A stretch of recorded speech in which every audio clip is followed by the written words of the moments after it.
Ya, bismillahirrahmanirrahim. Assalamualaikum warahmatullahi wabarakatuh. Waalaikumsalam warahmatullahi wabarakatuh.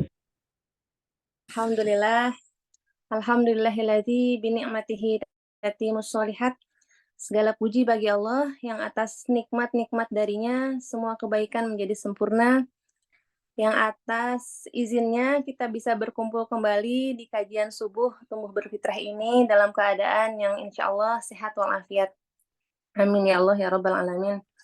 Salawat beserta salam semoga senantiasa tercurah limpahkan kepada Nabi kita, Habibana wa Nabiyana Muhammad Sallallahu Alaihi Wasallam, pada keluarganya, kepada para sahabatnya, juga kepada kita sebagai umatnya yang senantiasa berusaha untuk menjalankan sunnah-sunnah dari baginda Nabi Sallallahu Alaihi Wasallam. Berharap kelak di yaumil akhir kita pun menjadi salah satu yang mendapatkan syafaatul uzma dari baginda Nabi Sallallahu Alaihi Wasallam. Alhamdulillah, apa kabar teman-teman semua, para umahat, wa akhwati fillah yang ada hari ini? Semoga senantiasa kita niatkan thalabul ilmi di kajian subuh tumbuh berfitrah ini. Senantiasa Allah jaga niat kita untuk tetap hanya mengharapkan ridho dari Allah Subhanahu wa taala. Pada pagi ini, Dinda akan membahas salah seorang sahabiah yang mulia. Beliau adalah Asma binti Umais. Asma binti Umais adalah salah seorang wanita solihah muhajirin. Jadi beliau adalah salah seorang muhajirin yang termasuk generasi awal dalam memeluk agama Islam. Beliau dikenal juga sebagai Ummu Abdillah.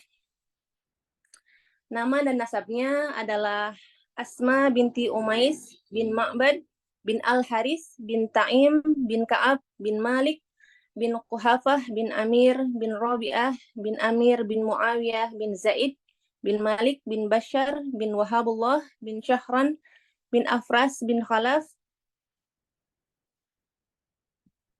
bin Hatsam bin Anmar al-Khatsamiyah. Apa sajakah keutamaan dari Asma binti Umais radhiyallahu anha?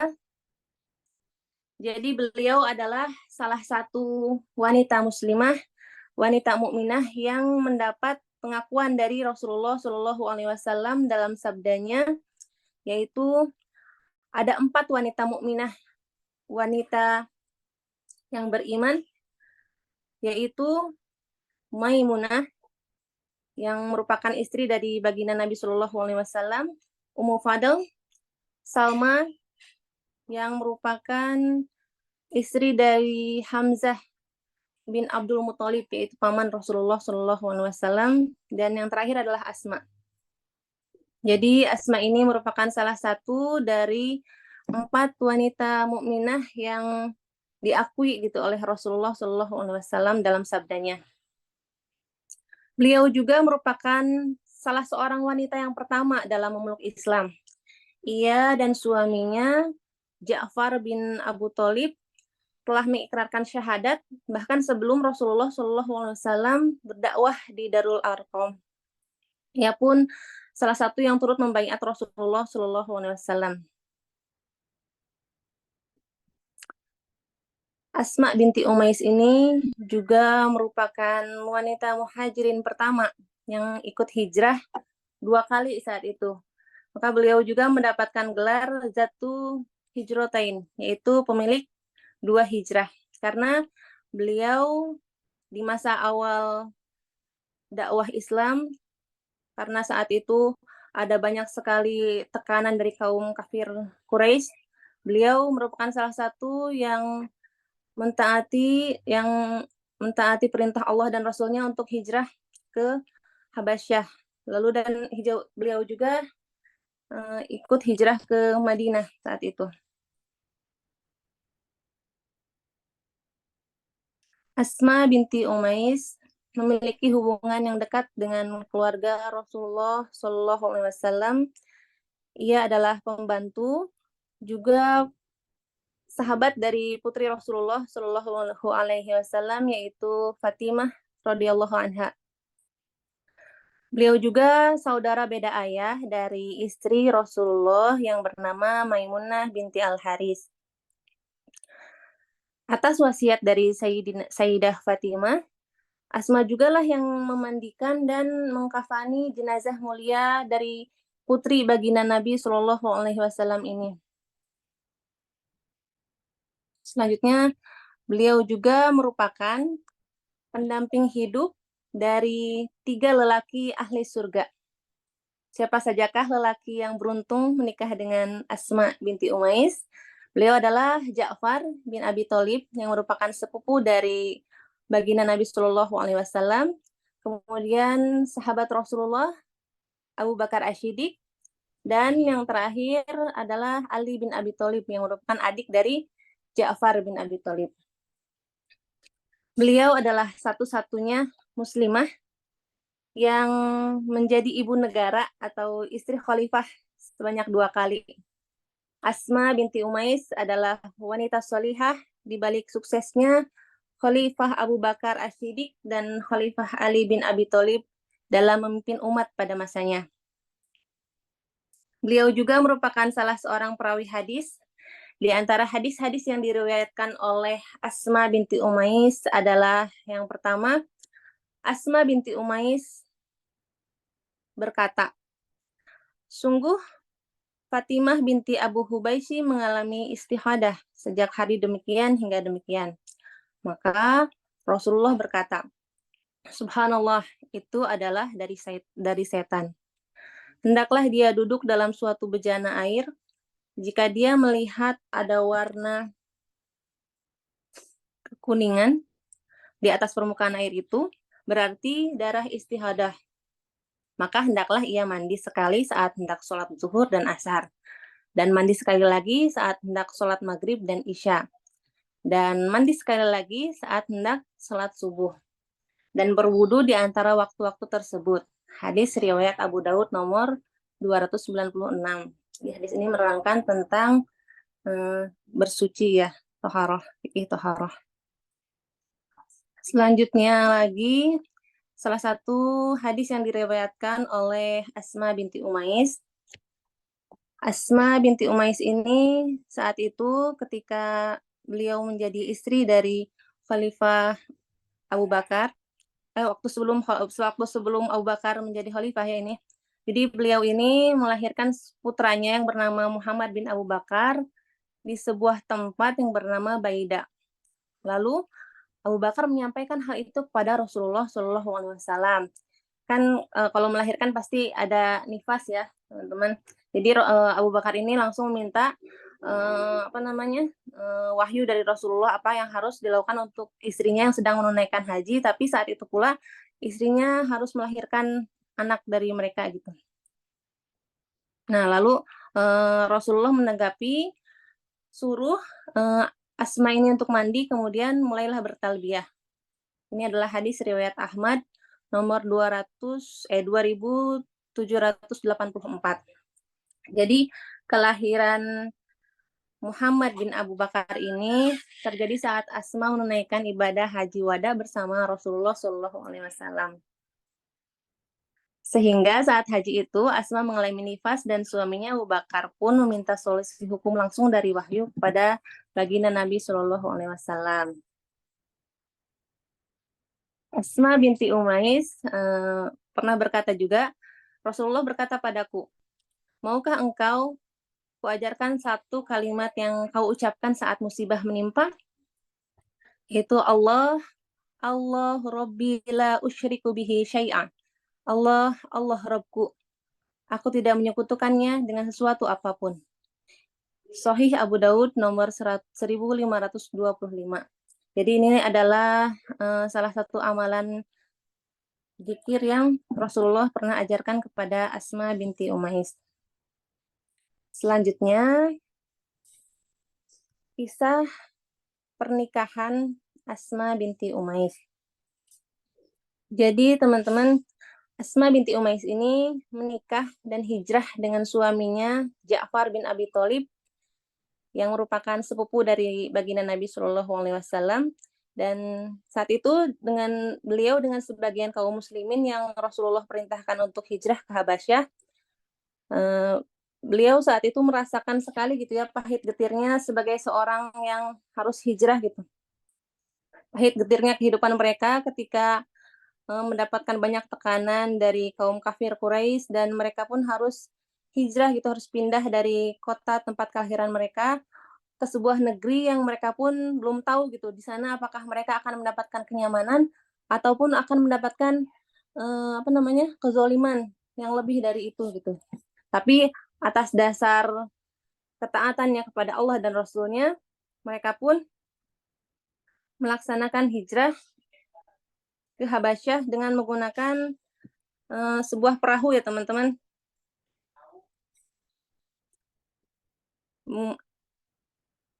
Jadi Habasyah itu kalau sekarang tuh apa namanya? Namanya adalah Ethiopia. Jadi dari Mekah itu untuk dia sampai di Ethiopia ini beliau harus menyeberangi Laut Merah. Bayangkan teman-teman, kapal yang zaman dulu digunakan untuk berlayar itu bukanlah kapal yang seperti sekarang gitu, bukan kapal feri yang bisa mengangkut apa namanya kendaraan gitu, bukan kapal pesiar apalagi gitu ya. Itu adalah hanyalah kapal kayu biasa gitu kan. Bayangkan mereka terombang-ambing, ada yang mabuk, ada yang kelaparan gitu di sana. Nah, inilah petanya ya, peta hijrah ketika apa namanya Asma binti Umais dan para sahabat lainnya hijrah dari Mekah ke Habasyah. Jadi teman-teman jangan dibayangkan hijrahnya beliau tuh mudah gitu ya. Apalagi saat itu suaminya Ja'far bin Abi Thalib ini adalah seorang juru bicara kaum muslimin untuk menghadap kepada Raja Habasyah yang bernama An-Najasyi.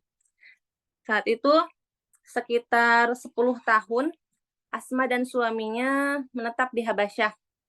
Dan di sanalah putra-putri mereka Abdullah, Aun, dan Muhammad lahir. Lalu setelah sekian tahun mereka hijrah, mereka mengetahui berita bahwa Rasulullah dan kaum muslimin telah hijrah ke Madinah. Saat itu begitu bahagianya Asma dan beliau bersegera untuk ikut hijrah menyusul Rasulullah Shallallahu Alaihi Wasallam dari kota Habasyah ke kota Madinah. Namun mereka baru bisa untuk hijrah ke Madinah pada sekitar tahun 7 Hijriah. Sampainya mereka di Madinah, mereka disambut dengan gema takbir di mana-mana. Mereka merasa kaget gitu ya saat itu. Ternyata saat mereka sampai di Madinah, saat itu pula kaum muslimin baru saja memenangkan perang Khaybar. Jadi di saat yang bersamaan ketika mereka sampai ketika kaum muhajirin dari Habasyah itu sampai di Madinah, itu adalah suatu hal yang menambah sukacita bagi Nabi Shallallahu Alaihi Wasallam. Sampai-sampai Rasulullah Shallallahu Alaihi Wasallam bersabda kepada Ja'far, entah apa yang membuatku lebih bahagia hari ini. Apakah kemenangan dari kaum muslimin atau kehadiran wahai Ja'far? Lalu beliau mengecup dahi dari saudaranya itu yang bernama Ja'far bin Abi Thalib.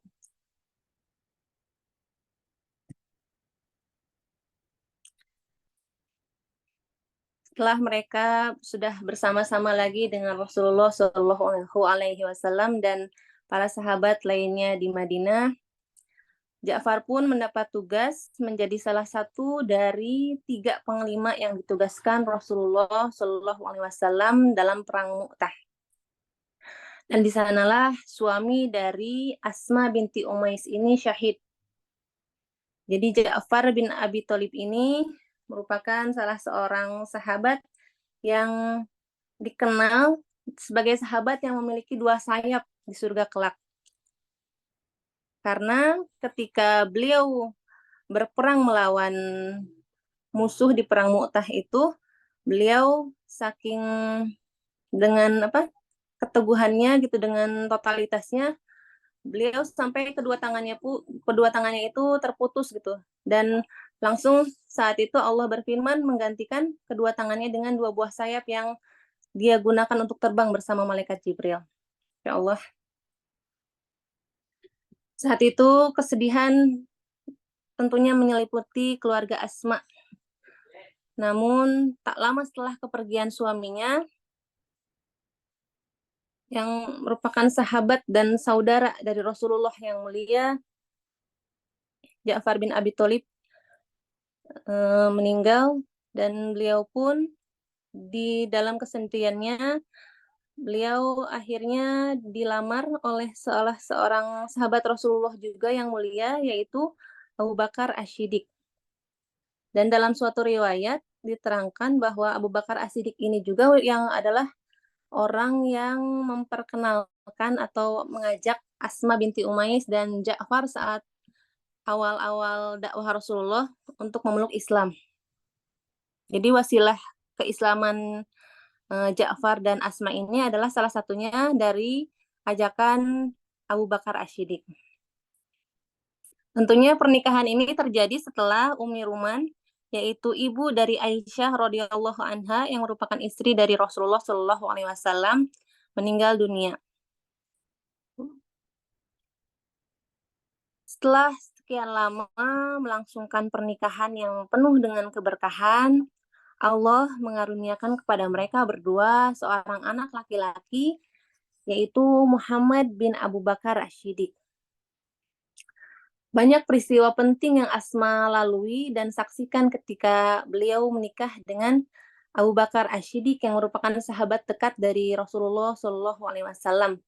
Namun peristiwa yang paling besar yang beliau saksikan saat itu adalah saat-saat ketika wafatnya baginda Nabi Shallallahu alaihi wasallam. Dan saat itu beliau juga meskipun dalam keadaan yang tidak baik-baik saja gitu ya, kaum muslimin saat itu benar-benar sangat terguncang atas terputusnya wahyu dari Allah Subhanahu wa taala melalui Rasulullah yang mulia baginda Nabi Muhammad Shallallahu alaihi wasallam yang saat itu wafat. Tapi dengan sepenuh hati beliau pun harus tetap tegar untuk bisa mendampingi suaminya yang saat itu terpilih menjadi khalifah pertama, menjadi pemimpin umat muslim pertama, menggantikan baginda Nabi Shallallahu alaihi wasallam. Jadi beliau adalah ibu negara ya, beliau adalah istri dari khalifah yang pertama, yaitu Abu Bakar Asy-Siddiq. Dengan segala problematika umat muslim saat itu gitu ya, teman-teman, ada yang ngaku-ngaku jadi nabi, ada yang murtad, ada yang tidak mau bayar zakat, dan lain sebagainya gitu ya. Dengan problematika yang ada, Masya Allah gitu, beliau tetap setia dan tegar mendampingi suaminya hingga menjelang wafatnya gitu. Jadi beliau adalah istri yang sangat dipercaya oleh suaminya, sangat dipercaya dan sangat taat juga terhadap suaminya Abu Bakar Asy-Siddiq. Sampai pada suatu ketika Abu Bakar Asy-Siddiq sakit dan hingga menjelang wafatnya Abu Bakar As-Siddiq sudah memiliki firasat gitu bahwa usianya tidak akan lama lagi gitu. Lalu beliau pun berpesan dan berwasiat kepada istrinya untuk beliaulah yang memandikan jenazah dari Abu Bakar bila ia telah tiada. Lalu salah satu wasiatnya lagi kepada Asma adalah menyarankan Asma untuk berbuka puasa. Beliau berpesan, berbukalah karena hal itu membuat dirimu lebih kuat. Maka tak lama kemudian Abu Bakar pun wafat. Asma pun meskipun dengan kondisi yang terguncang saat itu ya, ditinggalkan oleh suaminya untuk kedua kalinya gitu. Tapi beliau langsung tetap melaksanakan gitu wasiat terakhir dari suaminya, tetap berusaha untuk kuat untuk melaksanakan perintah dari suaminya di akhir hayatnya untuk memandikan, mengkafani suaminya. Di akhir siang setelah dimakamkannya Khalifah Abu Bakar Asyidi, tiba-tiba Asma ini teringat dengan wasiat suaminya yang satunya lagi gitu ya. Wasiat kedua dari suaminya yaitu agar Asma tidak melanjutkan saumnya atau agar Asma berbuka gitu. Nah, kalau kondisinya seperti ini gitu ya, kira-kira apa yang akan dilakukan oleh Asma gitu. Sementara waktu sudah menunjukkan hampir menjelang maghrib saat itu ya, diriwayatkan. Jadi sudah di akhir siang menjelang sore dan tidak lama lagi gitu umat muslim yang berpuasa bisa berbuka di waktu maghrib. Apakah kira-kira yang Asma akan lakukan saat itu? Ternyata saat itu karena kesetiaan dan ketaatannya terhadap suami gitu ya, meskipun waktu maghrib sudah sebentar lagi, tidak menghalangi dirinya gitu untuk mengkhianati wasiat terakhir dari suaminya yang telah pergi. Maka dia pun mengambil air dan minum untuk membatalkan saumnya. Kemudian beliau berkata, demi Allah, aku tidak akan melanggar janjinya hari ini. Insya Allah ya, kalau kita ada di posisi seperti itu gitu ya, apakah bisa kita seperti Asma tetap taat pada suami meskipun suaminya telah tiada. Padahal mah bisa aja ya Asma teh, ya udahlah saya juga pengen dapat pahala puasa, udah we tamatin aja gitu puasanya. Tapi tidak begitu gitu ya bagi seorang Asma yang terkenal dengan ketaatannya terhadap suami. Setelah kepergian suaminya, Asma pun fokus untuk mendidik putra-putranya, baik itu dari putranya dari Ja'far dan dari Abu Bakar. Dia bertawakal dan menyerahkan segala urusannya dan urusan anak-anaknya kepada Allah Subhanahu wa taala. Beliau berharap kelak anak-anaknya akan menjadi mujahid yang kelak membela agama Allah. Dan alhamdulillah anak-anak dari Asma binti Umais ini dikenal sebagai salah salah seorang mujahid yang begitu kuat gitu untuk membela agama Allah. Nah, setelah sekian lama dalam kesendiriannya, Asma binti Umais ini dipinang oleh adik dari suaminya yang telah tiada yaitu Ja'far bin Abi Thalib, yaitu Ali bin Abi Thalib ya. Beliau Ali bin Abi Thalib ini setelah wafatnya Fatimah Az-Zahra di tahun 632 Masehi, beliau melamar Asma dan setelah berpikir panjang gitu ya, setelah menimbang-nimbang, maka Asma pun menerima lamaran dari Ali bin Abi Thalib ini. Maka berpindahlah Asma ke dalam rumah tangga Ali bin Abi Thalib. Dalam pernikahannya ini, mereka dikaruniai dua orang anak yang bernama Yahya dan Aunan. Dalam satu riwayat, Yahya ini anak dari Asma binti Umais ini meninggal di waktu kecil. Nah, selanjutnya, suatu ketika ya, ketika dalam rumah tangga Ali bin Abi Thalib dan Asma binti Umais ini, suatu ketika Ali bin Abi Thalib menyaksikan dua anak sambungnya, yaitu Muhammad bin Ja'far dan Muhammad bin Abu Bakar saling berbantah-bantahan saat itu ya, saling kalau bahasa Sundanya mah agul-agul gitu ya, saling saling membanggakan ayahnya masing-masing gitu ya. Nah, kemudian Ali bingung ya, Ali juga merasa apa namanya simpati terhadap keduanya gitu. Jadi khawatir tidak bisa melerai keduanya, maka Ali pun memanggil Asma untuk melerai keduanya gitu, memanggil ibunya gitu. Nah, dengan pikiran yang tajam dan hikmah yang mendalam, Asma binti Umais pun berkata kepada kedua anaknya yang sedang berbantah-bantahan itu. Beliau berkata, aku tidak melihat seorang pemuda di Arab yang lebih baik dari Ja'far. Dan aku pun tidak pernah melihat orang tua yang lebih baik daripada Abu Bakar. Maka perkataan yang menuduhkan itu membuat kedua anaknya tersebut kembali bermain bersama gitu. Tidak lagi saling membangga-banggakan kedua ayahnya karena keduanya ternyata memiliki kedudukan yang tinggi di hati ibunya.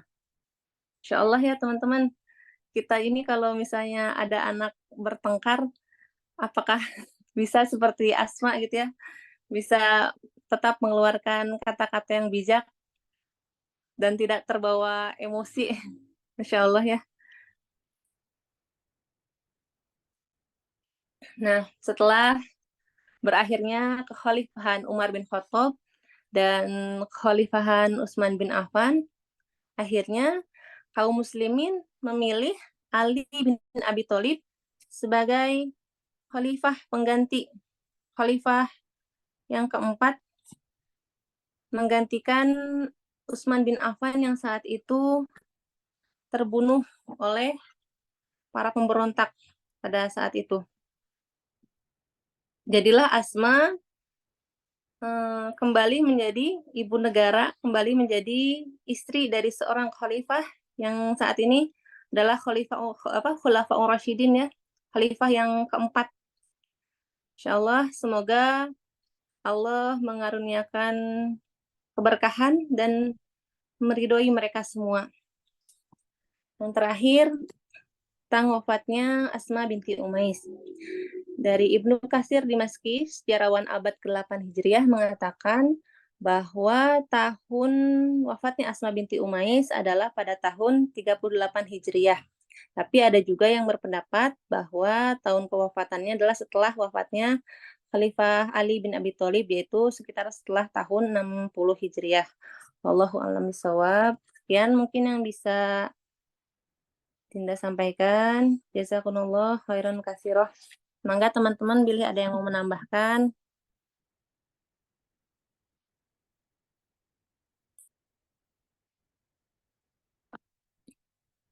Oh iya, satu lagi ya teman-teman, kisah Asma binti Umais ketika pernikahannya bersama Abu Bakar Asy-Siddiq. Saya dengar dari ceramahnya Ustadz Hanan di YouTube, kurang lebih begini ya teman-teman. Jadi ketika Khalifah Abu Bakar menjalankan tugasnya sebagai khalifah, jadi sebelum Khalifah Abu Bakar ini menjabat sebagai khalifah, beliau kan adalah seorang pedagang ya, teman-teman, seorang pengusaha lah ibaratnya, dengan pendapatan yang sekian gitu, yang cukup besar saat itu. Tapi setelah beliau menjabat sebagai khalifah, beliau tidak lagi mengurusi bisnisnya tersebut gitu. Jadilah diriwayatkan bahwa beliau itu mendapat ujroh, mendapat gaji dari Baitul Mal. Dan gajinya ini tidak apa namanya, tidak sebesar ketika beliau bisnis gitu ya. Jadi gajinya ya kalau di ini ibaratkan bisa jadi UMR gitu ya di saat itu gitu. Nah, di sana sampai-sampai diriwayatkan kalau Asma binti Umais dan keluarganya ini sudah lama sekali gitu tidak makan daging gitu, sudah sekian lama tidak makan daging gitu. Jadi makanannya ya sangat-sangat sederhana gitu ya. Sebagai ibu negara, sebagai khalifah, makanannya sangat-sangat sederhana gitu. Sampai suatu ketika gitu Asma berkata kepada suaminya Abu Bakar, "Wahai suamiku, bolehkah sesekali aku untuk makan daging?" gitu ya. Jadi pengen makan daging si Asma ini. Dan memohon izin pada suaminya untuk menyisihkan sebagian uang dapurnya untuk dibelikan daging gitu pada suatu hari nanti gitu. Maka Khalifah Abu Bakar pun menjawab, "Silahkan kalau kamu mampu." Seperti itu jawabannya. Maka Asma pun di hari-hari berikutnya sangat menghemat gitu pengeluaran dapurnya itu, yang misalnya kalau misalnya hari ini makan sama tempe seorang satu gitu ya, sekarang mah jadi satu teh dibagi 2, misal telur, biasanya seorang dapat satu apa, dapat jatah satu butir, sekarang dibagi jadi 4 atau dibagi jadi 2 gitu ya si telurnya itu, saking-saking berhematnya agar nanti mereka bisa merasakan makan daging gitu, seperti itu. Wajar ya yang namanya perempuan gitu ya, kalau misalnya ada keinginan sesuatu pengen beli apa gitu, pasti bisa gitu dia apa namanya, menghemat kebutuhan lainnya untuk bisa membeli apa yang dia inginkan gitu ya.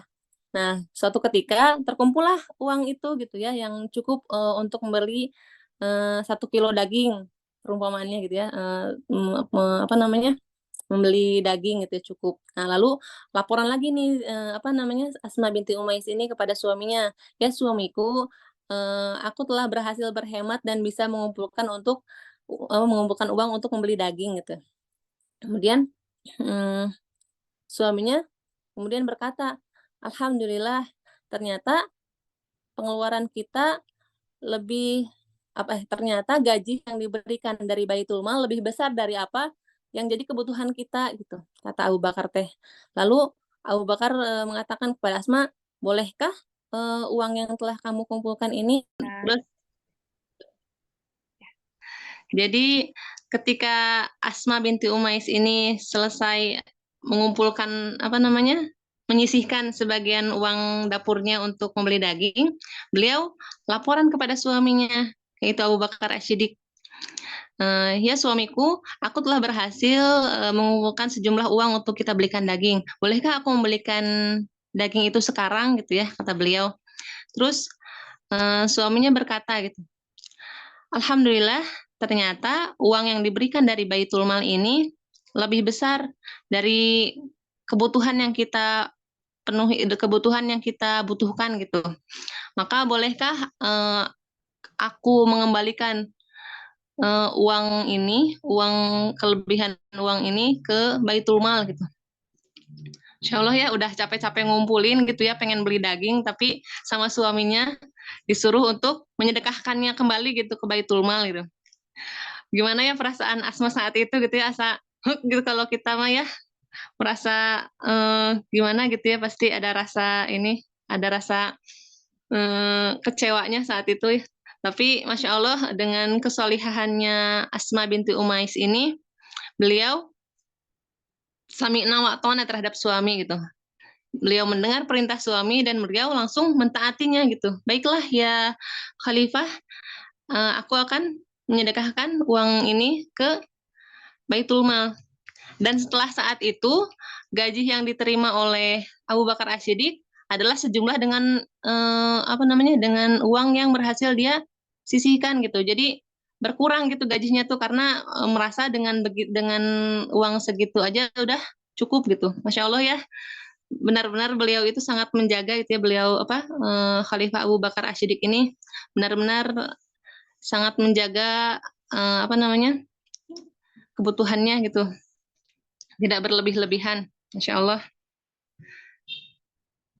Gitu mungkin Teteh yang bisa disampaikan. Segala salah dan khilafnya itu dari saya. Semua yang benar dari Allah Subhanahu wa taala. Mudah-mudahan ada hikmah yang bisa kita ambil dari keseharian kehidupan dari seorang Asma binti Umais. Amin. Amin. Teh Selna Damang. Jadi tinggal bertiga ya. Tadi berapa orang? Iya, maaf ya. Jadi sambil nyambi-nyambi juga namanya. Finishing. Komplit pisan slide-nya Bagaimana perasaannya? Perasaan baru lagi ngomong kayak gini Teteh, maaf ya. Setelah 5 tahun nikah baru lagi apa ngobrol depan ini depan orang. Biasanya ngobrol sama anak doang ya. Tapi emang jadi ini tanya sebulan sekali ya, next sebulan sekali ntar latihan. Ya bener, soalnya kalau beda ya kalau misalnya nyimak doang mah gitu kan, ya udah asal ikut terus sambil kitanya ngerjain yang lain-lain. Tapi kalau misalnya disuruh ngisi gini mah jadi kan sebelumnya baca dulu gitu terus. Iya bener-bener teh jadi lebih ini ya. Belajar lagi. Lebih belajar lagi bener. Terus ini juga sama Teteh. Masya Allah kemarin kirain teh lagi sehat-sehat aja. Kirain teh lagi sehat-sehat aja ya Allah, ya Masya Allah teh masih mikirin gitu kajian subuh gimana ini. Taunya lagi di rumah sakit, Masya Allah. Terus tetap jalan lah.